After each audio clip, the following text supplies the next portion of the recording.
Selamat malam Pak Wawan selaku dosen pengampu mata kuliah Rekayasa Perangkat Lunak 2 dan teman-teman semuanya. Selamat malam.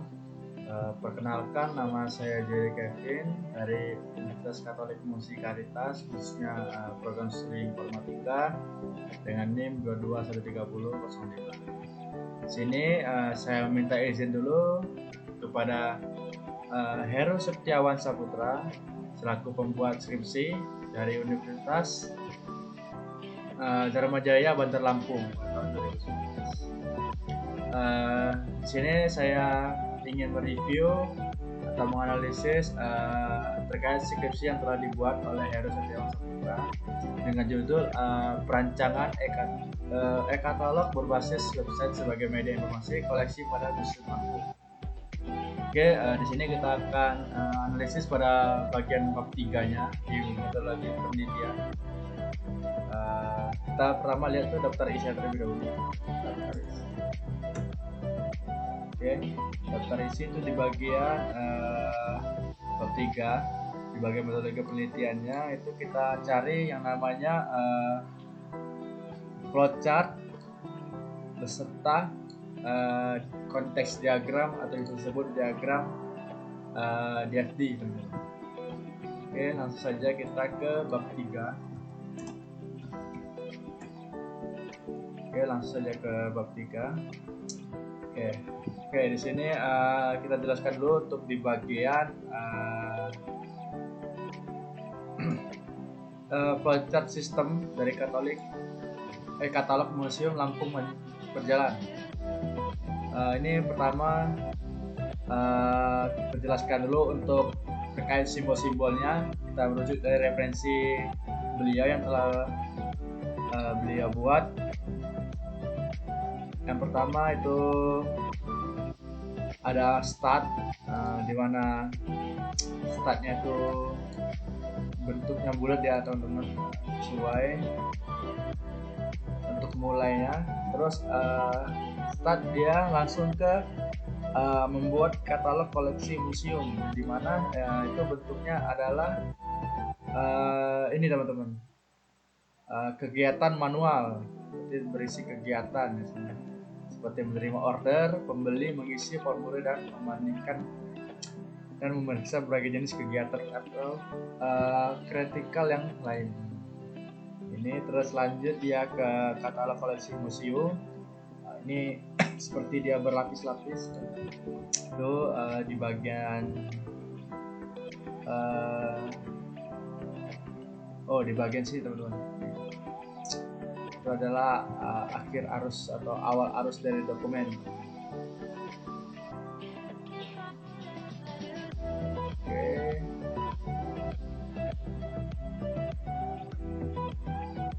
terus ini ada lingkaran satu, ini itu maksudnya ini teman-teman merujuk teman-teman atau simbol penghubung antara halaman. Ini satu ini dia ini menunjukkan lokasi museumnya, satu ini dijelasin lagi dijabarin bawahnya Katolik koleksi museum, dan di bawahnya ini ada lupis terbalik teman-teman. Lupis terbalik itu maksudnya dia ini arsip, tertera juga di dalam referensi yang dia buat. Itu adalah di sini arsip sementara teman-teman. Digunakan untuk menunjukkan tempat penyimpanan atau pengarsipan dokumen digunakan sebagai simbol berikut. Jadi ini adalah arsip teman-teman. Yang lupis terbalik itu adalah arsip sementara. Oke, lanjut dari sini tadi dia langsung ke katalog koleksi museum. Sama seperti tadi, koleksi museum tadi itu sama seperti ini, akhir arus dari dokumen. Oke, dia lanjut mendatangi katalog koleksi museum, sama seperti ini tadi di bagian sini. Terus lanjut lagi ke katalog koleksi museum, arus akhirnya. Terus lanjut ke sini di bagian petugas, kembali ke katalog museum, terus melatih diri ke lemari buku katalog. dan kembali lagi ke katalog koleksi museum, dan dia langsung ke pengunjung, dikasih katalog koleksi museumnya, terus dia menggunakan ini lagi kegiatan manual atau simbol yang digunakan ini, terus dia selesai. Itu untuk proses sistem yang pertama, teman-teman. Terus kita lanjut yang kedua. Oke, yang kedua ini ada sistem pemesanan tiket Museum Lampung. Sama seperti tadi yang kita jelaskan, teman-teman. Ini startnya mulai jika ada pesan tiket, maka dia simbol yang tadi sebutkan, teman-teman, menerima order tadi, catatan pesanan, terus catatan tiket, ini tadi logonya, akhir arus dokumen, terus siapkan tiket, membuat laporan, teman-teman, sama seperti tadi. Terus lanjut dia ke tiket dan laporan tiket. Nah, ini ya, kita lihat dari referensi menunjukkan bahwa berbagi dokumen dengan simbol yang digunakan menggambarkan jenis dokumen dan digabungkan bersama dalam satu paket. Jadi ini satu dokumen dijadikan berbagai dokumen dijadikan satu itu dengan simbol yang tadi, berbagai dokumen namanya. Terus dia N, aplikasinya dia lanjut ke pengunjung tadi, tiket, ini tadi logo yang dua ini, dokumentasi dan tembusannya. Terus lanjut disiapkan uang, terus kembali ke proses ini, uang, terus kembali ke petugas, terus membuat laporan pembayaran, terus lanjut ke laporan pembayaran dan lanjut kedua. Nah, di sini yang logo dua ini itu adalah kepala museum. Jadi laporan pembayaran tadi diberikan kepada kepala museum dan diarsipkan. Terus satu sama, ini adalah tiket. Di sini tadi tiket, terus tiketnya diarsipkan. Ini ada dua layar ini kan, jadi tiket, terus dia ini kalau mau melihat isi dari dokumen ini bisa dilihat dari angka di sini. Jadi di sini satu sini itu adalah penjabarannya di bawah sini. Oke, itu untuk sistem yang kedua, proses sistem yang kedua. Terus lanjut proses sistem yang ketiga, teman-teman. Kurang lebih sama, teman-teman, untuk proses yang ketiga itu di sini start.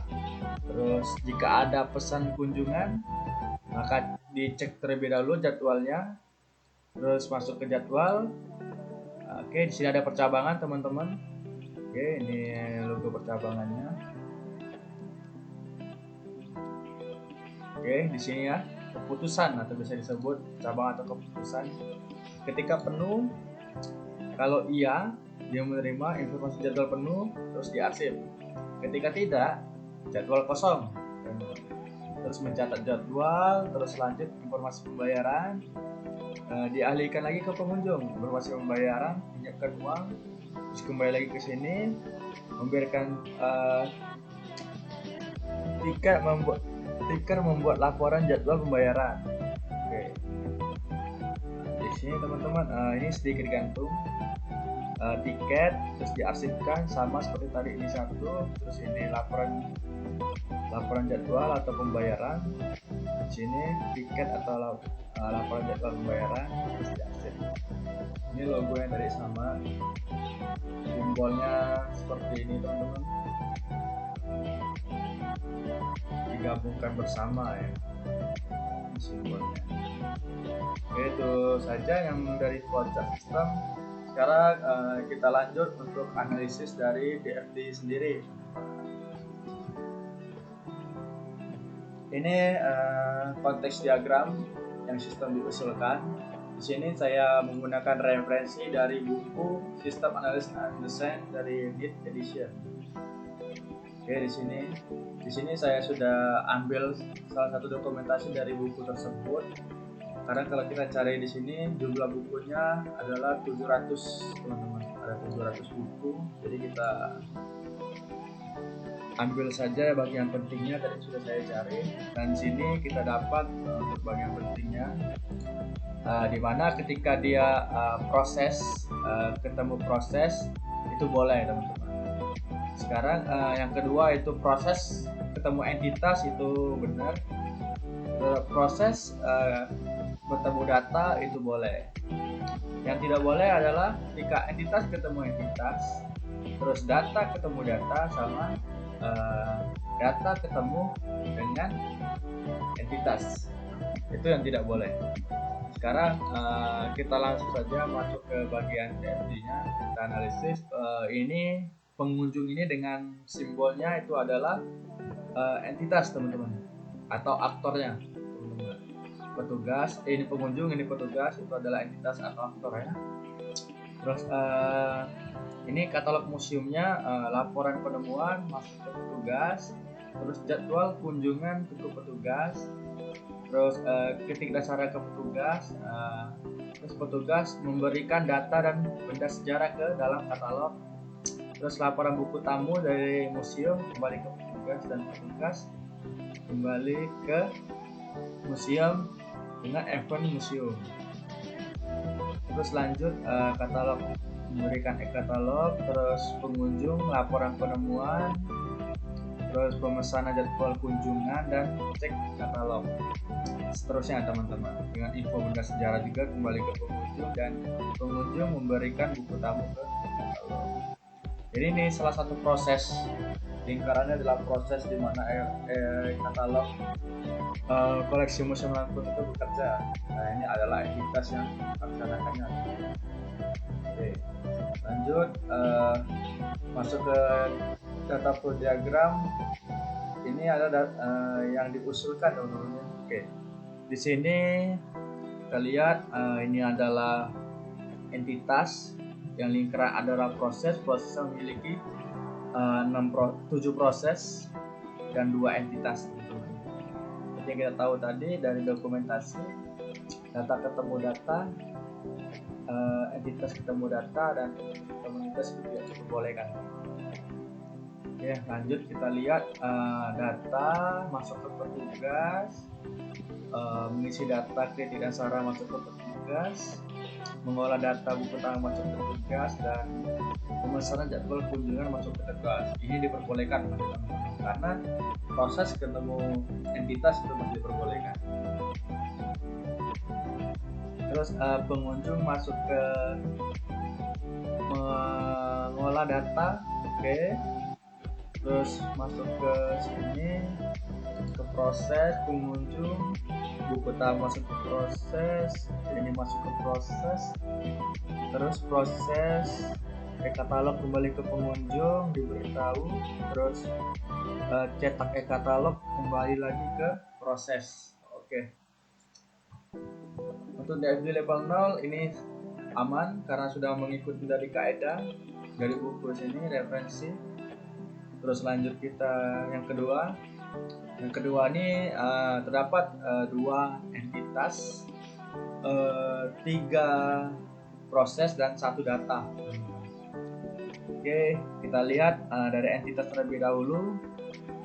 Entitas ke proses, terus proses kembali ke entitas, terus entitas ke proses, data pengunjung, terus data pengunjung kembali ke entitas pengunjung, terus petugas masuk ke data pengunjung, terus data pengunjung kembali lagi ke petugas,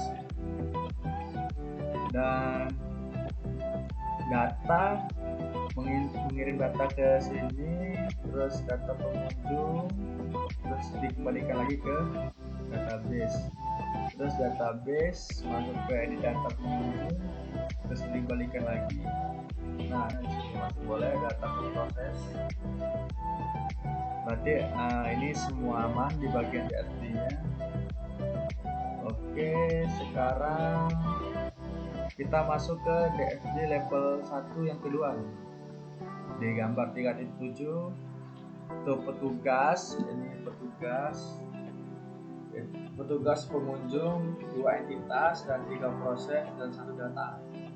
Ini data. Terus kita lihat ini kurang lebih sama seperti tadi, masih diperbolehkan untuk petugas mengirim ke proses, terus proses kembalikan ke petugas, terus edit data benda kembali ke petugas, dan petugas mengirimkan data benda ke data benda, terus ke petugas ke proses, terus proses kembali ke petugas, terus data dikirim ke data benda, terus dikembalikan ke database. Nah, di sini teman-teman seperti yang kita lihat, untuk entitas ketemu data itu tidak diperbolehkan. Jadi DB Museum ini adalah salah satu database yang bisa ketemu data, dan pengunjung ini adalah entitas yang saya jelaskan tadi. Maka ini dia tidak memenuhi kaidah dari referensi buku yang kita lihat. Yang telah saya jelaskan tadi, bahwa dia ini tidak mengikuti referensi. Harusnya ini diberikan salah satu proses lagi, baru dia bisa berhubungan di sini teman-teman. Seperti ini, diberikan proses baru dia bisa melihat data teman-teman. Jadi sini petugas itu tidak bisa langsung melihat data.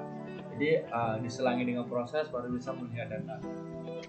Jadi ini salahnya di pengunjung sama data museum di sini. Ini entitas sama data tidak diperbolehkan. Jadi ini salah. Oke, untuk gambar 3.8 dari level 1, proses mengolah data tamu ini masih benar, dengan 2 entitas, 3 proses dan 1 data. Datanya ke proses benar, terus petugas kembali ke data, kembali ke proses kembali ke petugas, terus pengunjung kembali ke proses, input tamu, terus kembali ke pengunjung dengan membawa data tamu berdasar. Oke, ini masih masuk teman-teman, diterima untuk DFB-nya. Terus untuk gambar 3.9 ini masih masuk juga karena mengikuti kaidah pengunjung bertemu dengan proses, entitas ketemu proses itu masih boleh, terus petugas entitas ketemu proses boleh, terus database atau data ketemu dengan proses itu boleh. Ya, referensi sini. Oke, ini masih oke. Untuk pengunjung ke proses, klik kritik dan saran, terus kembali lagi ke pengunjung, bawa kritik dan saran, terus ini sama, kembali ke proses, kritik dan saran, kembali ke petugas, kritik dan saran. Oke, ini lanjut ke gambar 3.10. Ini sama seperti tadi, membawa buku tamu, 2 entitas, 2 proses dan 1 data. Datanya merujuk ke proses, terus petugas yang merujuk ke proses, kemudian masuk ke proses juga. Ini diterima, DFB-nya benar.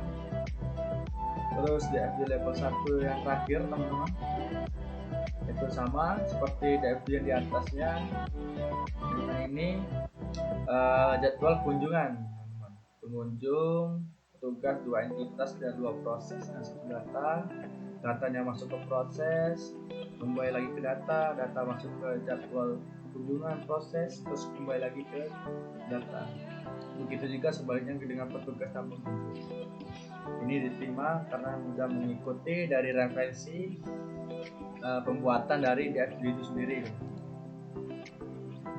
Oke, sekarang di bagian sini saya menjelaskan ada flowchart.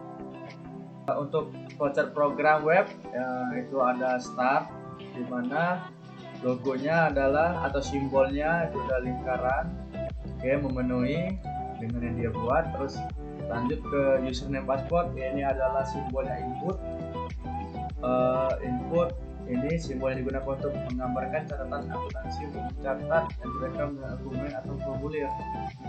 Ini info output. Terus ini percabangan dari teman-teman, percabangan atau bisa disebut keputusan. Ketika iya, dia menu utama admin, terus selesai. Ketika tidak, dia kembali ke input password dan username teman-teman. Terus lanjut di bagian menu login admin, terus start, tombol yang benar, terus input output, menginput username password, terus login. Di sini login, terus dia validasi ketika tidak, dia kembali ke paspor. Ketika iya, dia masuk ke menu utama. Nah, di menu utama ini dia masuk ke menu beranda terlebih dahulu. Ketika iya, ke beranda, terus selesai teman-teman. Terus dia masuk lagi ke bawah ke menu beranda. Ketika iya,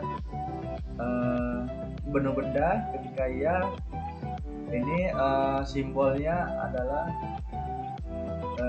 simbolnya sendiri, simbolnya tidak dijelaskan di bagian sini. Kita lihat tidak ada, tidak jelaskan ini simbol untuk apa, namun ini adalah sebuah proses menurut saya, dimana menu benda, terus dia proses, terus dia lakukan proses lagi editing benda, terus perubahan benda, terus ketika sudah dia langsung ke selesai.